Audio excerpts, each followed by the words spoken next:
70 years, that's a long time, and it's a lot of television. 9 News celebrated our 70th this year, and it gives us time to reflect on the many changes that we've seen, from rabbit ears to cable boxes to satellites and streaming. We've gone from black and white to living color and on to HD TV. And the news itself, delivered nightly by Carl Akers, Mike Landis, and Ed Sardella, and Adele Arakawa. Generations of Coloradans have grown up watching Channel 9 for sports, entertainment, weather, and always the news you need to know. Join us as we walk back through 7 decades of television here at 9 News. So Channel 9 went on the air for the first time on October 12th of 1952. We do know some things about those early days, like the power of the station's transmitter, the hours that were broadcast, the lineup of the shows too. But what did it actually look like? Well, we can't really show you. You see, the archives from that day, well, they're non-existent. Kevin Vaughn and Anna Hewson from our 9 Wants to Know team set out to try to tell the story of that first day on the air, and they do it with a newscast, 1952 style. A very good evening from Channel 9 broadcast headquarters in downtown Denver. Here's a recap of the news on this Sunday, October 12th, 1952. A historic day in the life of this city and state as we went on the air here at KBTV at 2:15 p.m. Our test pattern, your signal to stand by. Then, just 15 minutes later, it's time to have fun with the Quiz Kid. The first of 13 programs from the ABC and CBS networks. 8 full hours of television in a single day. Are you ready for some more Super Circus fun? There were feats of skill, Q&A. You asked for it. Games. And now, What's My Line? Brought to you by Stop at Spray Deodorant. Poop, there goes perspiration. And music. And here's your host for General Electric, Fred Waring. Getting to be Denver's second television station and the 111th in the nation was more than a year in the making. It began with the formation of the Colorado Television Corporation and culminated in the delivery of KBTV's temporary 12,000-watt transmitter, powerful enough to beam our signal all the way to Cheyenne, Wyoming. And there's more power to come. In the months ahead, it'll be boosted 20 times, all the way to 240,000 watts by June 1953. Welcome news for the people living in the estimated 40,000 Denver homes that already have television. And as our power grows, so will our news report. It's time, America. Time for Walter Winchell. Walter Winchell on the weekends. New York City. The police in New York have a new hot lead on the murder of a Bronx mobster. Our own Bill Michelson weeknights with 15 minutes of news at 10 p.m. Monday through Friday, followed by Vince Monfort's comprehensive weather report. Thank you for joining us. The future awaits. We hope you'll be back tomorrow for Channel 9's second day of operations, Monday, October 13th, 1952. Programming starts at 2:45. I'm Kevin Vaughn. For all of us at KBTV, Denver's better television station, good night.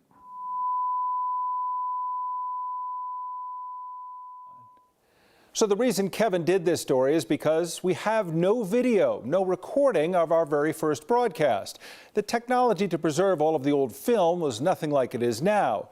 We do still have copies of some of the scripts from back then, and we have records of programming guides to confirm what would have been broadcast, trying to reach the estimated 40,000 televisions that existed in the metro area. Now our signal reaches nearly 1.8 million homes. It's not just the population, though, that's changed over these 70 years. We've changed our call sign from KBTV to KUSA. A carton of eggs that used to cost $0.25 now runs you about $4. Dwight Eisenhower was elected president in 1952. Of course, we now have a major tunnel named after him here. It's part of the nationwide interstate system that he championed. NASA didn't exist. Spaceflight was almost a decade away. Now a capsule that's built just down the road from us is getting ready to send humans to Mars. As we talk about all of these major events, it made 9 News reporter Noel Brennan curious about what other stories he could find from those last 7 decades. Well, that involved a trip to the warehouse and a dust-filled journey digging through 16mm film.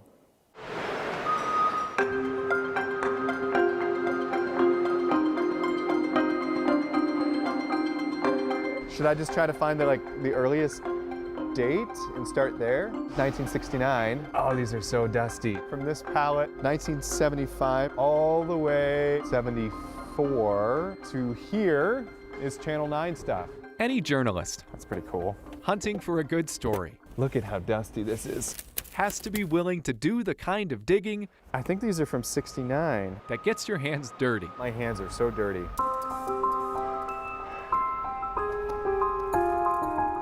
It's been a while since anyone from 9 News has been to this warehouse, Holy cow.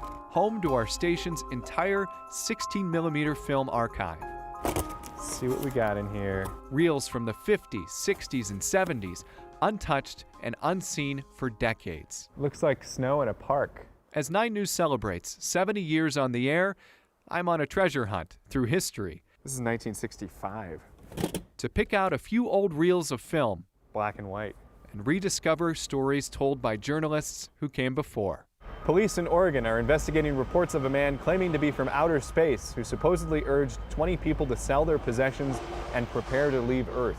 Most reels are labeled by date, but they're not exactly organized. Now I just feel like we've made a mess.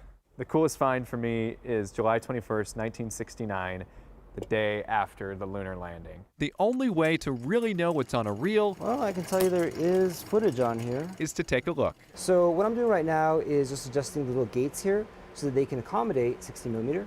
I have no clue how to use fancy film transfer equipment, It's so much fun. It's a transformer, really. but David does. You just swap between all the various modes and get it going. The tech at Rocky Mountain Audio Video Productions It's magic. helps take us back in time by digitizing film. This is the flood of 1965. It is stunningly clear. We see the aftermath of a disaster and a dog rescue. Oh, he's a big one, isn't he? Then cut to a moment in history and a man we all recognize. Oh, wow. Dr. Martin Luther King Jr. during the Selma to Montgomery marches in 1965. Here he is.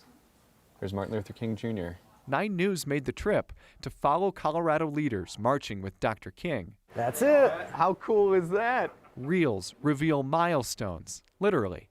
CSU students are putting in the mile-high marker on the Capitol steps in 1969. Somewhere in Denver, rowdy teenagers are caught in the spotlight. They also get the attention of Denver police. The Fort St. Vrain will be the first commercial-sized nuclear plant in the United States. A reporter shows a now-defunct nuclear power plant in Weld County at the height of construction, The lowering process itself took all day to complete. when safety harnesses apparently weren't a thing. This is Channel 9 News Team reporter Stuart Jacoby. Coverage the day after the lunar landing doesn't show the moon, He's sitting the same way I am. just the mayor of Denver watching TV. All these moments, The construction 9 News captured years ago, captivate me. I wonder who this woman is. They also leave mysteries left to unravel. If someone is willing to keep digging. I don't even know where to start. All of that old video you saw came from just 3 small reels of 16mm film. Those old stories that Noel dug up have led to some new ones, and we have more of them for you available at 9news.com. Just ahead, we'll catch up with some of your favorite 9 Newsers about what 9 News means to them and how this place shaped their family.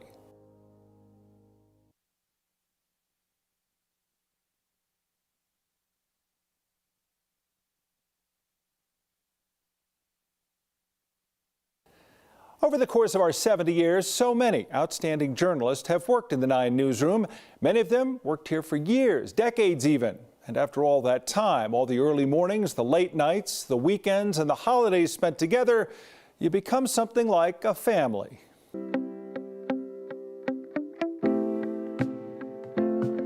I'm telling you this, I'm even getting goosebumps. I'm definitely a Colorado girl because of this opportunity to come to 9 News. I didn't know anybody here.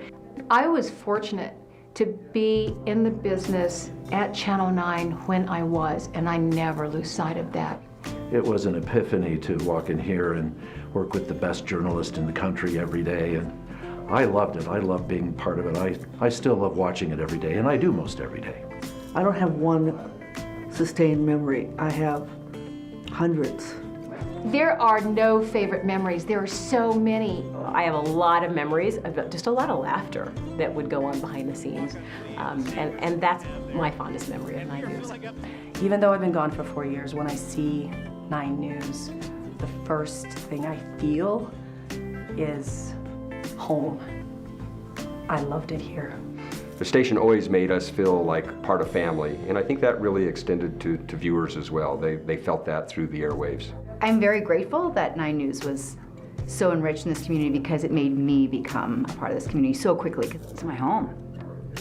That's my home.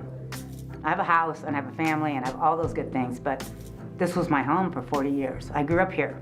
9 News was my home away from home for a long time. And so you always think about home and you smile, right?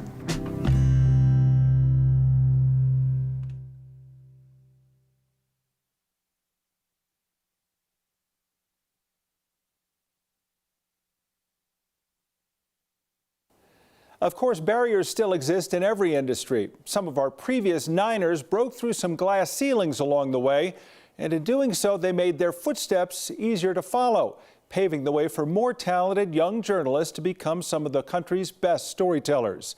Adele Arakawa now taking us through her story.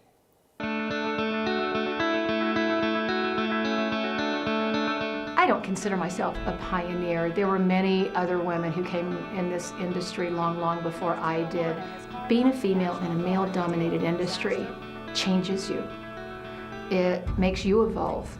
It makes you think that you have to be somehow better in many ways to be able to prove yourself. Looking back 45 years ago, women only comprised roughly 30% of the industry, and I did set out to change that. Women need to be in this business. Women need to kind of make inroads here, behind the camera, in front of the camera. I wanted to be a photographer. I did. So I schlepped around a TK-76, which was a heavy, heavy camera attached to this huge tape deck. You had to wear, belts for batteries for the lights. Well, by the time I got out of the gear, it weighed 70 plus pounds. I didn't weigh much more than that, so I couldn't carry the gear. Well, I never really intended to be in front of the camera, but once I got there, I tried to embrace it. I was hired with one, I hope because of my ability, but the other factor was that I was a woman. I never thought about gender that much here. Previously, I did. How Chicago is meeting the challenge. I worked at WBBM in Chicago, and I replaced a male anchor who was working with a male anchor. So it was a male-male anchor team. From Colorado's news leader. And when I came here, there were 2 male anchors on the air. I replaced one of those male anchors. I was fortunate to be in the business at Channel 9 when I was, and I never lose sight of that. It was truly a positive experience that I will never forget. Adele is happily retired in Arizona now. She's left the news life behind, now enjoying the extra time with her family. Our name, our newsroom, and our journalists, well, they've all changed over the years. But in these past 70 years, some of our viewers have not changed. We'll introduce you to one of them just ahead. I was born May 1952. I am 70. I'm 70 years old this year. I've grown up my entire life watching Channel 9 News. So literally I've been watching 9 News all of my life. And 9 News has meant everything to me in my life. Yeah, I watch 9 News every day. Congratulations, Channel 9. You mean the world to me.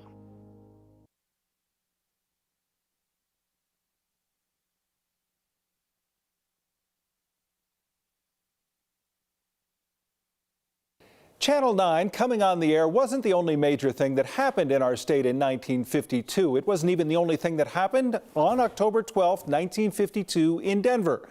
A woman named Kathy also came into this world just a few hours before 9 News on that very same day. Well, she sat down with our Kevin Vaughn to recall the key moments in her life, the times that television was front and center. I was born at St. Anthony's Hospital. That Kathy Willenbrecht's mother and father even made it to the hospital, And she kept telling my dad, it's getting close, it's getting close. is family lore. He didn't have any gas, so he had to stop on the way to the hospital. Kathy arrived at 3:16 a.m. on a Sunday, October 12, 1952, a milestone day for her parents and a milestone day for Colorado, the day Channel 9 became Denver's second television station. Kathy is the oldest of three. We had a small black and white TV for a long time. And television? Walt Disney and Mickey Mouse present the Mickey Mouse Club. Has been there for the good times. I mean, I wanted a pair of Mickey Mouse ears more than anything. And the bad ones. I had been sick that day, so I was at home. My mom never had the TV on during the day, but our next door neighbor did. So she came running over and she said, turn on the TV, turn on the TV, you need to turn on the TV. President Kennedy has been shot in Dallas, Texas. I remember actually watching that on the TV while I was at home with my mom. The president apparently dead. The Reverend Dr. Martin Luther King was assassinated in Memphis tonight. Please stand by. We've heard an alarming report that Robert Kennedy was shot. I didn't really read about those in newspapers or anything. It was all the TV coverage. ABC News presents the flight of Apollo 11. And TV was there for the wonder of space. It is July 20th, 1969, and man is about to land on the moon. You know, that was just so amazing to be able to see that, thinking that they're way up there on the moon, and yet we're getting to see this on TV. It's one small step for man, one giant leap for mankind. As Kathy reflects on her life, 70 years in the making. Going downtown was like a big occasion. And well, of course, my mom would get dressed up in heels and white gloves and the whole bit to go downtown. She sees the changes in Denver. It's just not the same. It was because, you know, it was nice and clean and you felt safe. And the changes at Channel 9. But I remember Stormy Rotman. From the meteorologist with the playful name. We always called him Stormy Rotten, and we thought that was so funny. To her current favorite. I like Kathy Saban. I remember watching Ed Sardella a lot. From anchors since retired. Kim. I like Kim too, she's good. To those still at the desk. And then when Tom Green came back, that was kind of cool too. Kevin Vaughn, 9 News. Kathy told us she watched the coverage of the death of Queen Elizabeth and marveled at a medium that could take her to the other side of the world to experience something she couldn't see in person. Kevin has much more on Kathy and her life at 9news.com. Kathy's been with us for all of Channel 9's milestones, from then until now. Things like when we broadcast in color for the first time in the 1960s. We were able to put a live reporter on the air for the first time in the 1970s. It was in 1984 that we made the call letter change, going from KBTV to KUSA. And another big move happened in 1992 when we actually moved, leaving the building on 11th and Bannock for our current home here on Spear Boulevard. 1995 saw the big network switch in Denver, Channel 9 leaving ABC, becoming an NBC affiliate. And then in 2004, 9 News made the jump to HDTV, which, like many of these changes, we pretty much take for granted these days. We've heard from so many of you over the last few months about what 9 News means to you. Next, we'll share what 9 News means to the people who made it the station you all love. 9 News has always been a favorite. Channel 9 has been my favorite station. I've seen and met so many people from this station. There have been so many wonderful stories and so many wonderful reporters and anchors. You're sitting at 70. Thank you.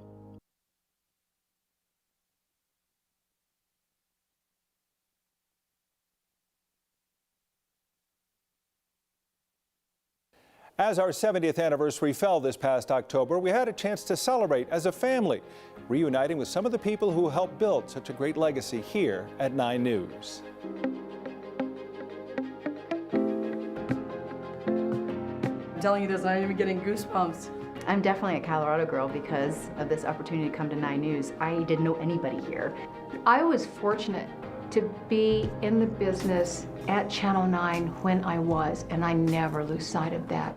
It was an epiphany to walk in here and work with the best journalist in the country every day, and I loved it. I loved being part of it. I still love watching it every day, and I do most every day.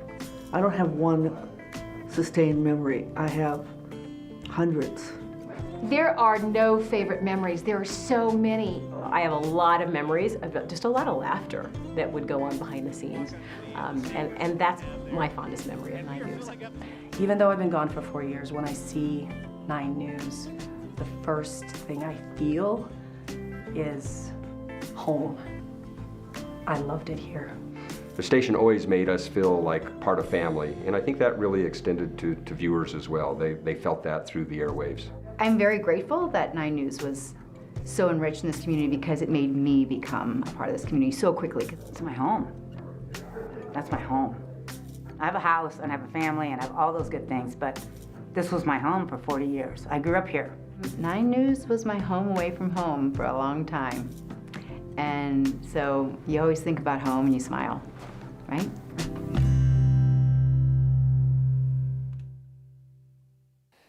Thanks for spending the last half hour with our 9 News family. We appreciate you welcoming us into your homes over these last 70 years. And here's to another 70 years with all of you right there with us. We've been watching 9 News for many years since we've been living in Denver. I've been watching it for decades. 9 News means everything to us as far as news goes. Hope to continue to bring great news, whether in sports or much more. Thank you, 9 News. We love you all. Thanks a lot. 70 more. Bye-bye.